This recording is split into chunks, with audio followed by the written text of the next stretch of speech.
खैबर कांप उठता है आज भी अली के नाम से। 19 रमज़ान सन 40 हिजरी तारीख की एक ऐसी दहशतगर्दी जो मस्जिद कूफा में की गई।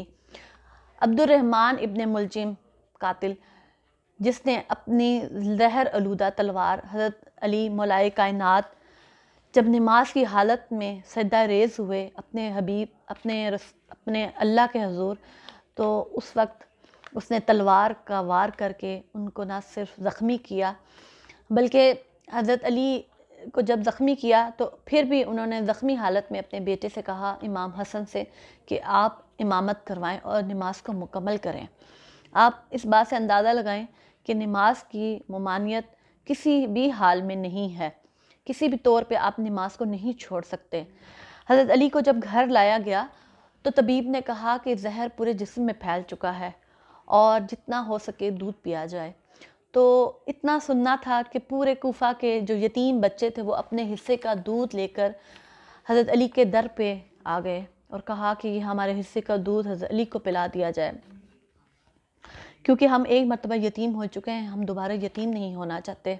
हज़रत अली ने ना सिर्फ अपने कातिल अब्दुर्रहमान इब्न मुलजिम को माफ़ कर दिया बल्कि अपने बेटे इमाम हसन को ये वसीयत की कि जब मेरा जनाज़ा उठाया जाए और मैं इस दुनिया से पर्दा कर जाऊं तो आपने मेरा जनाज़ा और मेरी तदफीन को बिल्कुल उसको छुपा के रखना है, उसका ज़िक्र आपने किसी से नहीं करना।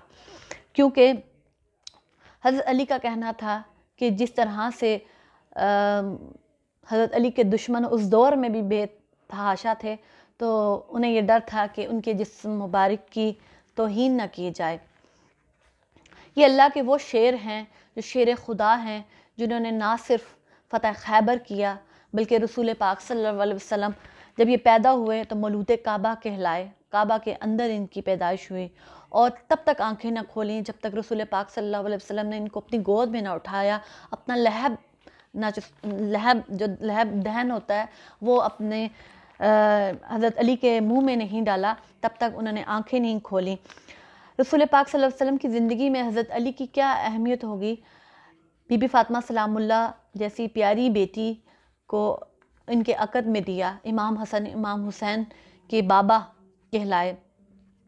और आज ये हाल है कि हम लोगों ने सिर्फ़ और सिर्फ एक फ़िक्के की ज़िम्मेदारी बना दी है कि वो ही हज़रत अली अलैहिस्सलाम, बीबी फ़ातिमा सलामुल्लाह, इमाम हसन की पैदाइश हो या उनकी शहादत के दिन हो, उन्हीं को वो याद रखते हैं।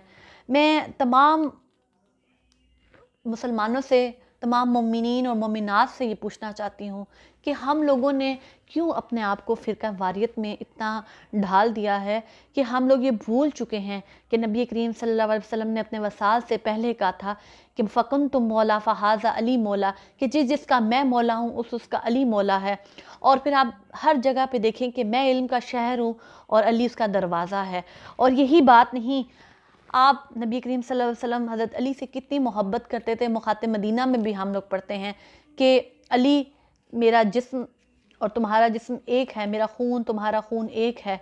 तो हज़रत रसूल पाक सल्लल्लाहु अलैहि वसल्लम को अपने चचाज़ाद अपने भाई से कितनी मोहब्बत थी। ना सिर्फ वो दमादे रसूल हैं, वो इमाम हसन इमाम हुसैन जो जन्नत के सरदार हैं, उनके वालिद हैं, उनकी इतनी फजीलत है कि जितनी बयान की जाए वो कम है।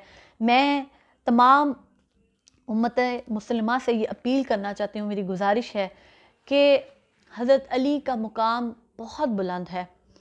हम सब का फ़र्ज़ बनता है कि हम लोग उनकी शहादत का दिन हो या उनकी पैदाइश का दिन हो, उनसे मुंसलिक कोई भी दिन हो, हम उसको याद रखें, हम अपनी नस्लों को बताएं कि हमारा दीन क्या है। याद रखिएगा, दर खैबर अगर कांपता है आज भी हज़रत अली का नाम सुन के, तो उसके लिए ये याद रखिएगा कि उन्होंने हमेशा जहाद का नारा बुलंद किया। नबी करीम सल्लल्लाहु अलैहि वसल्लम की पूरी ज़िंदगी जहाद से भरी हुई है और हर जहाद में हज़रत अली उनके शाना बशाना खड़े हुए हैं। और याद रखिएगा, ना सिर्फ वो जन्नत की सरदार बीबी फ़ातिमा सलामुल्लाह के शौहर हैं, इमाम हसन इमाम हुसैन के वालिद हैं, बल्कि हज़रत अली का बहुत बुलंद मुकाम है। हमें चाहिए कि हम लोग जब भी उनके शहादत का दिन हो या उनकी विलादत का, अपनी नस्लों को इस बात की तरगीब दें कि इस्लाम की को बचाने के लिए इस किन किन लोगों ने कहाँ कहाँ पे शहादतें दी और इन दिनों को याद रखें। जज़ाकल्लाह, शुक्रिया।